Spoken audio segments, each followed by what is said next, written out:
ಅಲ್ಲ ಉತ್ತರ ಅವ್ರು ಕೊಟ್ಟರು, ಆಯ್ತು, ನಮ್ಗೇನು ಒಪ್ಪಿಗೆ ಆಗಿಲ್ಲ ಉತ್ತರ. ಸನ್ಮಾನ್ಯ ಅಧ್ಯಕ್ಷರೇ, ನೋಡಿ, ಸರ್ಕಾರಗಳು ಬರುತ್ತೆ ಹೋಗುತ್ತೆ. ಸ್ವಾತಂತ್ರ್ಯ ಬಂದು 75 ವರ್ಷ ಆಗಿದೆ, 75 ವರ್ಷ ದಾಟ್ಬಿಟ್ಟಿದ್ದೀರಿ. ಯಾರು ಈ ತರದ ಕೆಲಸ ಮಾಡಿಲ್ಲ. ಯಾವ ಮುಖ್ಯಮಂತ್ರಿನೂ ಯಾವ ಕಾಂಗ್ರೆಸ್ ಅಧ್ಯಕ್ಷನೂ ಕೂಡ ಈ ತರದ ಕೆಲಸ ಮಾಡಿಲ್ಲ. ಈ ತರ ಮನೆ ಆಳ ಕೆಲಸ ಮಾಡಿರೋದು ಫಸ್ಟ್ ಇವರೇ. ಮನೆ ಆಳ ಕೆಲಸ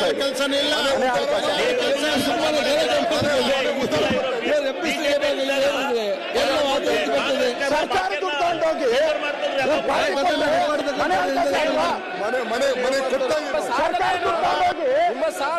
ಸರ್ಕಾರ ದುಡ್ಡು ತಗೊಂಡು ಇವ್ರು ಪಾರ್ಟಿ ಆಫೀಸ್ ಕೊಟ್ಕೊಂಡ್ರೆ ಮನೆ ಆಳ ಕೆಲಸ ಮನೆ ಆಳ ಕೆಲಸ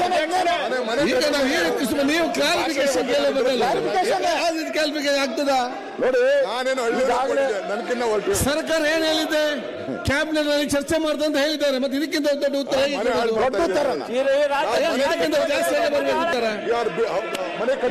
ಮಾತಾಡ್ತೀನಿ ನಾನು, ಬಿಡಿ.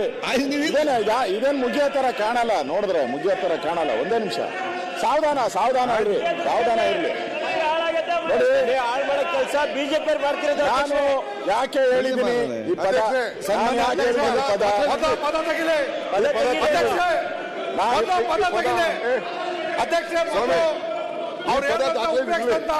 ಅಸಂವಿಧಾನಿಕ ಪದನ ವಾಪಸ್ ತೆಗಿಬೇಕು. ಅವ್ರು ಹೇಳಿರ್ತಕ್ಕಂಥ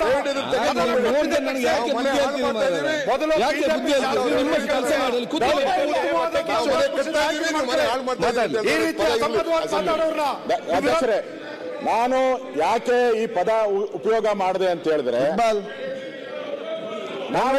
ನಾನು ಹೇಳಿದ್ದು ಯಾಕೆ ಈ ಪದ ಉಪಯೋಗ ಮಾಡಿದೆ ಅಂದ್ರೆ, ಅವರ ಕಾಂಗ್ರೆಸ್ ಆಫೀಸಿನ ಹಣ ತಗೊಂಡು ನಮ್ದೇನು ಅಬ್ಜೆಕ್ಷನ್ ಇಲ್ಲ. ಸರ್ಕಾರದ 60 ಕೋಟಿ ಹೋಗ್ತಾ ಇದೆ, 60-70 ಕೋಟಿ ಹೋಗ್ತಾ ಇದೆ ಪ್ರತಿ ವರ್ಷ.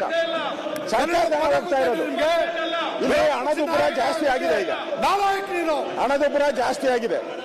ಸರ್ಕಾರದಲ್ಲಿ ಹಣ ಕಡಿಮೆ ಇದೆ. ಬೇರೆ ಬೇರೆ ಯೋಜನೆಗಳಿಗೆ ಕೂತ್ಕೊಳ್ಳಿ, ಕೇಳಿ ಅವ್ರ ಮಾತು ಕೇಳಿ.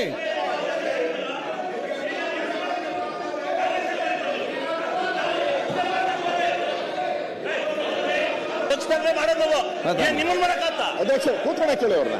ಅಲ್ಲಿ ಕೂತ್ಕೊಳ್ಳಿ ಕೇಳಿ, ಅಲ್ಲಿ ಹೇಳ್ಬೇಕಲ್ಲ ಕೂತ್ಕೊಳ್ಳಿಕ್ಕೆ. ಮೊದಲು ಕ್ಷಮೆ ಕೇಳಿ.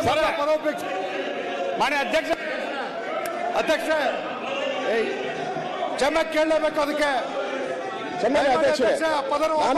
ನಾನು ಅವ್ರು ಹೇಳಿರ್ತಕ್ಕಂಥ ಪದಕ್ಕೆ ಇವರು ಕಾಂಗ್ರೆಸ್ ಪಾರ್ಟಿಯವರು ಅಧ್ಯಕ್ಷ ಅವರ ಜಿಲ್ಲಾಧ್ಯಕ್ಷರಿಗೆ, ತಾಲೂಕು ಅಧ್ಯಕ್ಷರಿಗೆ ಅವರು ಸಂಬಳ ಕೊಡ್ಲಿ.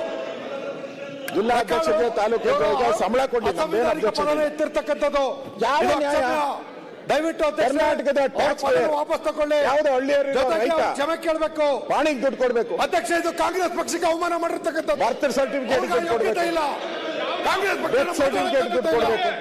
ಇವರ ಮುಟ್ಟಾಳ್ತನ ತೆಗೆದು ನಮ್ಮ ಎಲ್ಲಾ ದುಡ್ಡನ್ನ ಸರ್ಕಾರಿ ಖಜಾನೆಗೆ ಧಕ್ಕೆ ತಂದಿರ್ತಕ್ಕಂಥ ವಿರೋಧ ಪಕ್ಷದ ಟ್ಯಾಕ್ಸ್ ಪೇಯರ್, ಸರ್ಕಾರದ ಟ್ಯಾಕ್ಸ್ ಪೇಯರ್ ಕೊಡುವಂಥದ್ದು.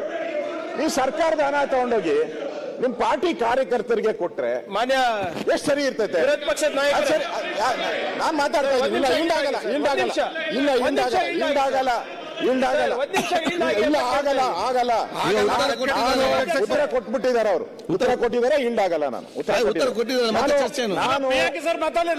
ನಮ್ಮ ಉದ್ದೇಶ, ಸದುದ್ದೇಶ ಇರೋದು ಸರ್ಕಾರದಲ್ಲಿ ಹಣ ಎಲ್ಲಿಂದ ಬರುತ್ತೆ? ಸರ್ಕಾರದಲ್ಲಿ ಹಣ ಎಲ್ಲಿಂದ ಬರುತ್ತೆ? Tax payers. ಆಯ್ತು, ಈಗ ಅದನ್ನೇ ನಾನು ಹೇಳ್ತಾ ಇರೋದು. ಉತ್ತರ ಕೊಟ್ಟಿದ್ದಾರೆ, ಪರಿಶೀಲನೆ ಮಾಡ್ದಂತ ಹೇಳಿದ್ದಾರೆ. ಚರ್ಚೆ ಮಾಡಬಹುದು. ಆಯ್ತಲ್ಲ, ಉತ್ತರ ಕೊಟ್ಟಿದ್ದಾರಲ್ಲ, ಪರಿಶೀಲನೆ ಮಾಡ್ದಂತ ಹೇಳಿದ್ದಾರೆ. ನೀವು ಮಧ್ಯ ತಡೆದ್ರೆ ಟೈಮ್ ಹೋಗ್ತದೆ. ನಾನು ಮಾತಾಡಿದ್ರೆ ಪ್ರಶ್ನೆಗೆ ಉತ್ತರ ಕೊಟ್ಟಿದ್ದಾರೆ, ಪರಿಶೀಲನೆ ಮಾಡ್ದಂತ ಹೇಳಿದ್ದಾರೆ. 10 ನಿಮಿಷನೂ ಆಗಲ್ಲ, 5 ನಿಮಿಷ ಮುಗಿದ ಆಗಲ್ಲ. ಮಾತಾಡಲಿಕ್ಕೆ ಅವಕಾಶ ಕೊಟ್ಟಿದ್ದೇವೆ. ಒಳ್ಳೆ ಪದ ಅಬ್ಜೆಕ್ಷನ್ ಮಾಡಿದ್ರೆ ಇದೇ ಪೀಠದಲ್ಲಿ ನಮ್ಮ ಸಿದ್ದರಾಮಯ್ಯ ಸಾಹೇಬರು ಇದ್ದಾಗ ಅವರಿಗೆ ಅಡಚಣೆ ಮಾಡ್ತಾ ಇರಲಿಲ್ಲ. ಈಗ